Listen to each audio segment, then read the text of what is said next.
Good morning students, this is Tinku Kumar, your computer teacher. देखिए students, उम्मीद करता हूँ आप सभी अच्छे होंगे, अपने आपके परिवार में भी सभी लोग अच्छे होंगे।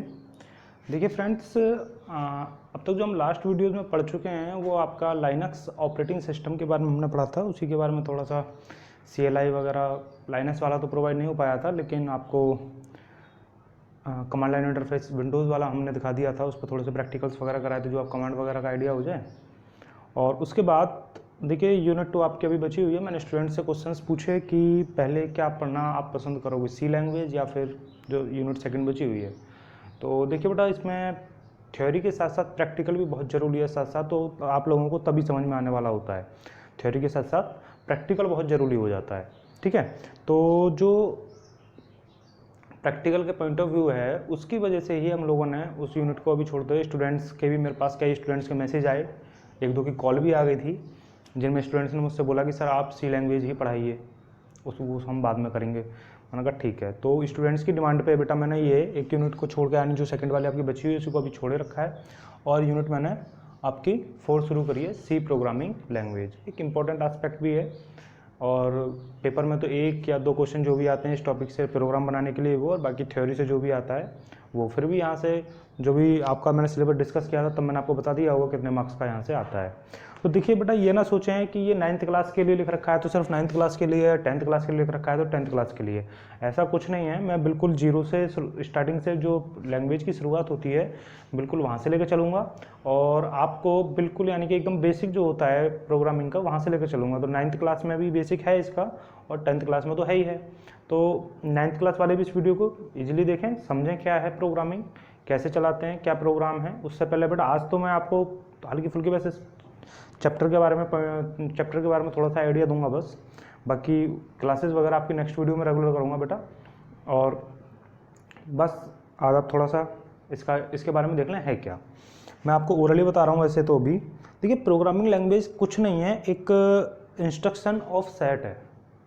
जो प्रोग्रामिंग लैंग्वेज होती है एक इंस्ट्रक्शन ऑफ सेट है जो हमारे और कंप्यूटर के बीच में एक कम्युनिकेशन बनाने का ब्रिज तैयार करती है। क्या करती है?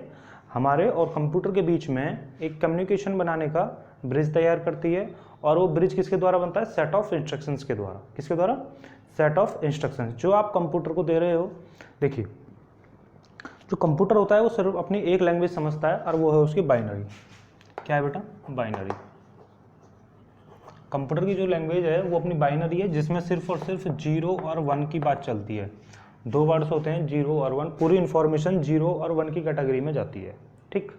उसके बाद अगर मान लीजिए आपने उसको इंस्ट्रक्शन दिया लिखने के लिए रोहन, ठीक है, रोहन दिया, तो रोहन कंप्यूटर में जो जाएगा बेटा वो 0 और 1 की फॉर्म में जाएगा, ठीक है। कंप्यूटर उसको 0 और 1 की फॉर्म में लेगा, इन सब की कोडिंग होती है, ठीक।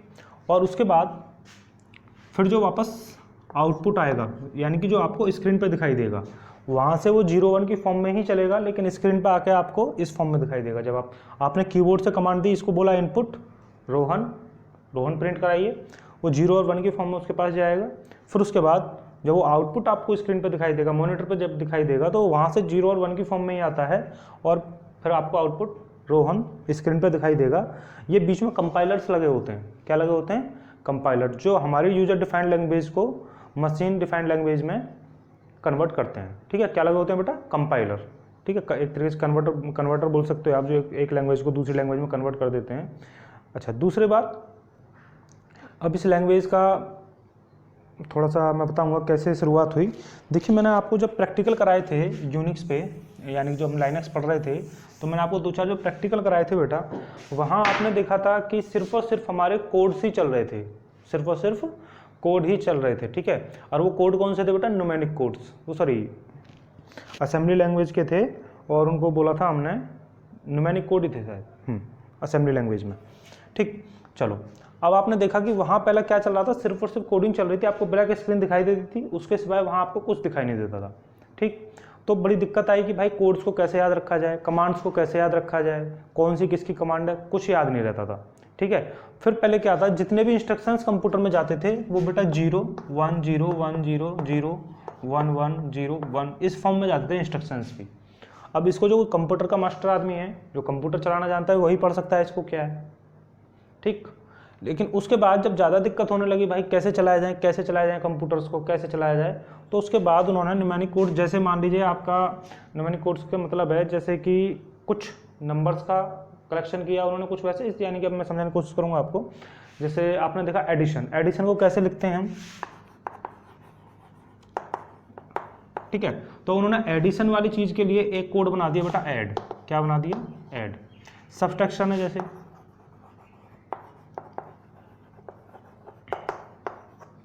सब्ट्रैक्शन है, तो उन्होंने इस चीज़ के लिए बना दिया सब। अब जैसे डिवीजन है, जैसे डिवीजन है तो डिवीजन के लिए बना दिया बेटा DIV। तो उन्होंने कुछ ऐसे कोड्स बनाए, ठीक है। तो ये किस में लग गए बेटा, आपके असेंबली लैंग्वेज में। तो ये low level language, high level language हैं। मैं जब इनकी थोड़ा सा प्रोग्रामिंग के बारे में बताऊंगा आपको, तब मैं वहाँ इसका डिस्कस करता चलूँगा। फिर ऐसे ही कोड्स की जब दिक्कत आती रही तो उसी हिसाब से इसको अपडेट करते गए और तब जाके कहीं आपकी C लैंग्वेज बनी। अच्छा एक बात और बता दूँ, आप अपनी बुक में जब चैप्टर की स्टार्टिंग में रीडिंग करोगे तो जो C लैंग्वेज बनी थी वो बनी कैसे थी बेटा, एक ऑपरेटिंग सिस्टम बनाया जा रहा था, ऑपरेटिंग सिस्टम बनाते बनाते C लैंग्वेज बन गई थी, ठीक है। अच्छा अब कई बार पूछ लिया जाता है आपसे क्वेश्चन, ऑब्जेक्टिव पेपर्स हैं, आपको ऑब्जेक्टिव के पॉइंट ऑफ व्यू से बना देता हूँ। जो आपका C लैंग्वेज का जो प्रोग्राम है, जो C प्रोग्रामर है, यानी कि जिस पे मैं आपको बताऊँगा क्या इंस्टॉल करना है आपको अपने फ़ोन में, ठीक है। जो उसका प्रोग्राम वो किस में लिखा हुआ है बेटा, यूनिक्स ऑपरेटिंग सिस्टम में। किस में लिखा हुआ है, Unix operating system written in C, जो आपका यूनिक्स वाला था जिसपे मैंने आपको कमांड लाइन वाला करके बताया था, वो आपका किस में लिखा हुआ है बेटा, C लैंग्वेज में। तो ऐसी C लैंग्वेज में कोई भी प्रोग्राम बना सकते हो, गेम बना सकते हो, कुछ भी बना सकते हो, लेकिन उसके लिए थोड़ा थोड़ा टाइम लगेगा। अभी तो हम आपको सिर्फ multiplication, division, addition, compound interest निकालना, सिंपल इंटरेस्ट निकालना, जो आप अपने मैथमेटिक्स वगैरह में करते हो, कुछ ऐसी चीज़ें, ठीक है।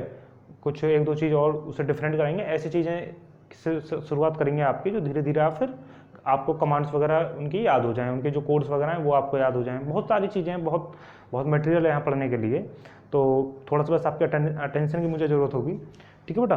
तो अब फिर उसके बाद में देखिए जब ये आया, अब उसके बाद दिक्कत आ गई कि पढ़ा लिखा आदमी क्या जाना ऐड क्या होता है। ऐसी चेंजेस होते होते फिर बाद में ग्राफिकल यूजर इंटरफेस आया। क्या आया बेटा, ग्राफिकल यूजर इंटरफेस। जैसे कि आपने देखा मोबाइल में यूट्यूब है, यूट्यूब के लिए आइकन होता है, लैपटॉप में देखो आप, कंप्यूटर में देखो तो हर चीज़ के लिए वहाँ आइकन है। गूगल क्रोम के लिए एक अच्छा सा आइकन बना रखा है उन्होंने, VLC मीडिया प्लेयर के लिए एक अच्छा सा आइकन बना रखा है। तो आदमी को नाम से याद ना हो, लेकिन वो आइकन से, पिक्चर से उस चीज़ को याद कर लेते हैं कि यहाँ से क्या चीज़ होती है। तो एक कम पढ़ा लिखा आदमी, यहाँ तक कि अनपढ़ की भी बात करें, आज के टाइम में फ़ोन चला रहा है, तो ये सब किसकी वजह से पॉसिबल हो पा रहा है बेटा, ग्राफिकल यूजर इंटरफेस की वजह से। किसकी वजह से, GUI यानी ग्राफिकल यूजर इंटरफेस, ठीक है। वहाँ आइकन्स बने होते हैं, आइकन्स की हेल्प से वो आदमी सब कुछ पहचान लेता है। चलो ये तो हो गया एक ऑपरेटिंग सिस्टम का सा इंट्रोडक्शन। बाकी अब देखिए लैंग्वेज में हमको क्या करना है। सबसे पहले बेटा आप ये चीज़ ध्यान रखोगे, मैं आज आपको क्लास नहीं शुरू कर रहा हूँ, आज तो बस मैं आपको वैसे ओरली बता रहा हूँ आपको, क्योंकि 2-3 काम करने होंगे अपने। उसके बाद जिनके पास, भैयाओं के पास लैपटॉप है या मोबाइल है, कुछ भी है, मैं आपको एक सॉफ्टवेयर बता रहा हूँ बेटा, टर्बो C++, ठीक है, या टर्बो C के नाम से मिल जाए, बात एक ही है। टर्बो C++ या C एक ही बात है, मिल जाए। थोड़ा सा अंतर है इन दोनों में, लेकिन वो आपके लिए अभी एक ही रखना है। तो देखिए बेटा इन चीज़ों में क्या करना है आपको, यहाँ जाना है प्ले स्टोर में, और मैं वहाँ पे व्हाट्सएप ग्रुप में भी लिंक डाल दूँगा। आपको जाना है किसमें बेटा, प्ले स्टोर में। अपने मोबाइल के, देखिए सभी आप ऑनलाइन वीडियोज़ देख रहे हैं, तो सीधी सी बात है सभी के पास मोबाइल है। तो मैं सजेस्ट करूँगा जिनके पास लैपटॉप या कंप्यूटर है वो अपने कंप्यूटर में, और जिनके पास मोबाइल है वो मोबाइल में, ठीक। और जिनके पास सेटअप नहीं है वो मुझे बता दें, मैं आपको या तो प्रोवाइड करा दूंगा या फिर लिंक सेंड कर दूंगा उसका। तो सबसे अच्छा तरीका है मोबाइल वालों के लिए, प्ले स्टोर से आप इस सॉफ्टवेयर को अपने फ़ोन में इंस्टॉल कर लेंगे, ठीक। उसके बाद कैसे इसको मैनेज करना है, कैसे वो करना है, वो सब चीज़ें मैं आपको बताऊंगा। एक वीडियो मैं लैपटॉप से बना दूंगा और एक वीडियो आपकी कंप्यूटर से, उसे मोबाइल से बनाऊंगा, जो सभी को समझ में आ जाए। लेकिन मोबाइल में और लैपटॉप में कोई ज़्यादा बड़ा अंतर नहीं है, 95% बिल्कुल सेम है। बस थोड़ा सा ये है कि आपको लैपटॉप में कीज़ वगैरह ज़्यादा मिल जाती हैं, तो वहाँ सीधी आप शॉर्ट की वगैरह अप्लाई कर सकते हो, लेकिन मोबाइल में ऐसा नहीं होगा, ठीक है। मोबाइल में तो कीबोर्ड को टच करो आप, अब किसी के में OTG सपोर्टर है, किसी के में नहीं है, तो इस वजह से आपको दिक्कत आ सकती है। तो मैं आपको बताऊंगा कैसे चलाना है। जो मेरे लास्ट क्लास के 9th क्लास के स्टूडेंट्स रहे हैं, जो इस टाइम 10th क्लास में हैं, उनको पता है कि मैंने कैसे उनको सिखाया था उनके, और जिन्होंने नहीं किया है वो भी दोबारा देखें, और जो 9th क्लास में है, जो पहली बार पढ़ रहे हैं बेटा, उनको भी। तो बस अभी आपको क्या करना है, मैं ग्रुप में डाल दूंगा टर्बो C++। बाकी अगर किसी को ग्रुप में नहीं भी मिल पाता है, कोई ग्रुप में नहीं जुड़ा हुआ है, तो बेटा 9457572724 ये मेरा व्हाट्सएप नंबर है, मुझे इस पर मैसेज कर देंगे आप। मैं यहाँ से आपको जो भी नंबर से आप मैसेज करोगे उस पर आपको मैं इसका लिंक वगैरह जो भी है वो आपको प्रोवाइड करा दूंगा। ये आपको टर्बो C++ अपने उसमें इंस्टॉल करना है। अब देखिए बेटा, दिक्कत ये आती है कि लैपटॉप में, सॉरी, आपके मोबाइलों में थोड़ा वर्कलोड ज़्यादा हो रहा है, बिकॉज वीडियोज़ का आना जाना लगातार चला रहता है, सभी के साथ यही प्रॉब्लम है।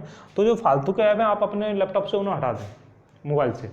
जो आपके मोबाइल में फालतू के ऐप हैं उन्हें हटा दें, मोबाइल को थोड़ा सा खाली रखें, तभी ये अच्छे काम करते हैं जो वैसे ऐप होते हैं लोडिंग वाले। क्योंकि आप प्रोग्राम अपलोड होगा, क्या नाम है, अपलोडिंग होती है, फिर उसकी कंपाइलर होती है, रन होता है, कंपाइल करता है, उसको एरर्स को डिटेक्ट करता है, तो एक प्रोसेस चलता है। जितना फ़ोन आपका फ्री स्पेस में होगा उतना अच्छा काम करेगी रैम, ठीक है, रैम जितनी खाली होगी। तो इसमें जो अब बात करते हैं बेटा कंप्यूटर लैंग्वेज में, तो सबसे पहले तो बेटा मैं आपको हिस्ट्री पढ़ाऊँगा इसकी, कि हिस्ट्री क्या है, उसमें आपने इसका कैसे डेवलपमेंट हुआ, थोड़ा सा लैंग्वेज के बारे में बताऊंगा, हल्के से लैंग्वेज के ऊपर 2-4 बातें बताऊंगा आपको, ठीक है, कि लैंग्वेज की शुरुआत कैसे हुई, फिर इसकी हिस्ट्री क्या है, फिर C प्रोग्रामिंग क्या है, फिर इसके कैरेक्टर्स क्या हैं, इसके कीवर्ड्स क्या हैं, इसके आइडेंटिफायर्स क्या हैं, ठीक है, इसके यानी कि प्रिंटिंग कमांड क्या है, प्रिंटिंग स्पेसिफायर क्या है, आउटपुट कमांड क्या है, आउटपुट स्पेसिफायर क्या है, सारा का सारा आपका कमांड बेस ही चलेगा। लेकिन एक बात बता रहा हूँ बेटा, आप जो है थोड़ा सा इन चीज़ों के लिए जो आपके फॉर्मूले होते हैं ना, जैसे आपने पढ़ा होगा कि ये तो सम एडिशन, ये तो खैर सब जानते ही हैं, जैसे कंपाउंड इंटरेस्ट का फॉर्मूला क्या होता है, सिंपल इंटरेस्ट का फॉर्मूला क्या होता है, और किसी उसको जो आपका टेम्परेचर होता है, टेम्परेचर को डिग्री से सेल्सियस में, वो डिग्री सेल्सियस से फ़ारेनहाइट में, फ़ारेनहाइट से सेल्सियस में चेंज करने के लिए क्या फॉर्मूला होता है, और आपका अल्फ़ाबेट्स कितने होते हैं इंग्लिश में, 26 होते हैं, वोवल्स कितने होते हैं उसमें, 5 होते हैं, कौन कौन से होते हैं, ये सब चीज़ें आपको थोड़ा सा आइडिया होना चाहिए इन सब चीज़ों का। क्योंकि जब मैं प्रोग्राम कराऊंगा आपको तो पता चला है बच्चा ये कह रहा है मुझे सिंपल इंटरेस्ट का फॉर्मूला ही नहीं पता है, भाई उस टाइम पे मैं सिंपल इंटरेस्ट का फॉर्मूला तो आपको बताने वाला हूँ नहीं।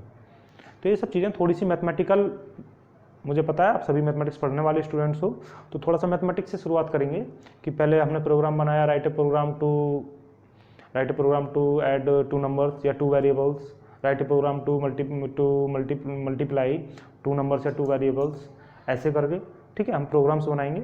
और फिर उसके बाद में check given alphabet is vowel और कॉन्सोनेंट्स, ये चेक करने के लिए जैसे find the compound state of following values या find the simple state of following values, ऐसा करके हम प्रोग्राम्स कुछ बनाएंगे उस पर, और वहाँ आपको फिर सिखाएंगे।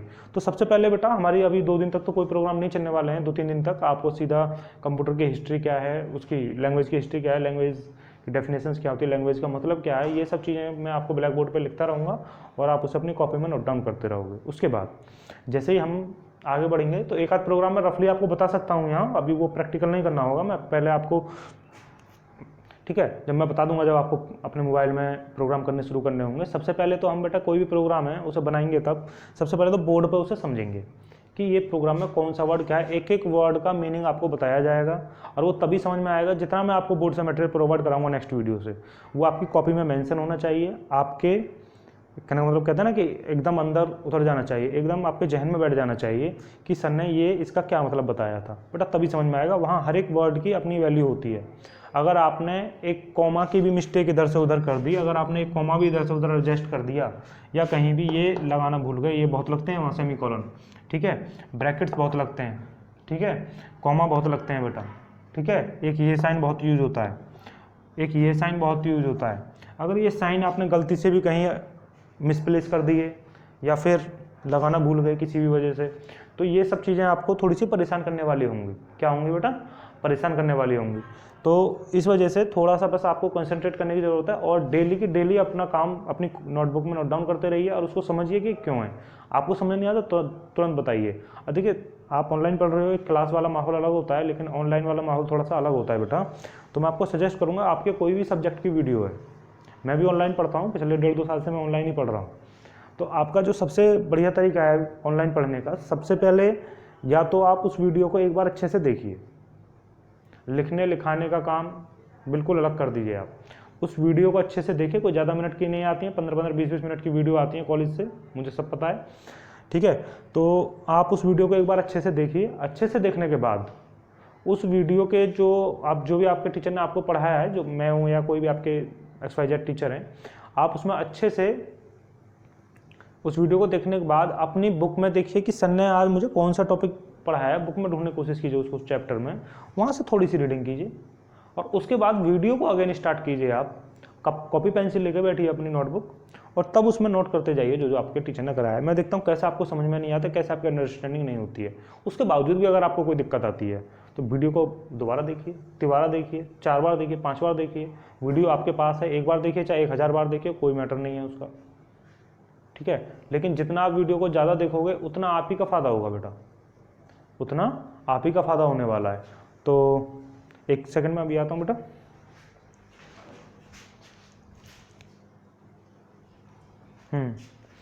तो देखिए अब आप क्या करोगे बेटा, 9th क्लास वाले इनके लिए भी और 10th क्लास वालों के लिए भी एक छोटी सी इंस्ट्रक्शंस हैं कि आप जो अपना चैप्टर है आपकी बुक में जो भी है, 10th क्लास वालों का इंट्रोडक्शन टू सी यूनिट, वो पार्ट 2 करके यूनिट 4 में है, चैप्टर 9।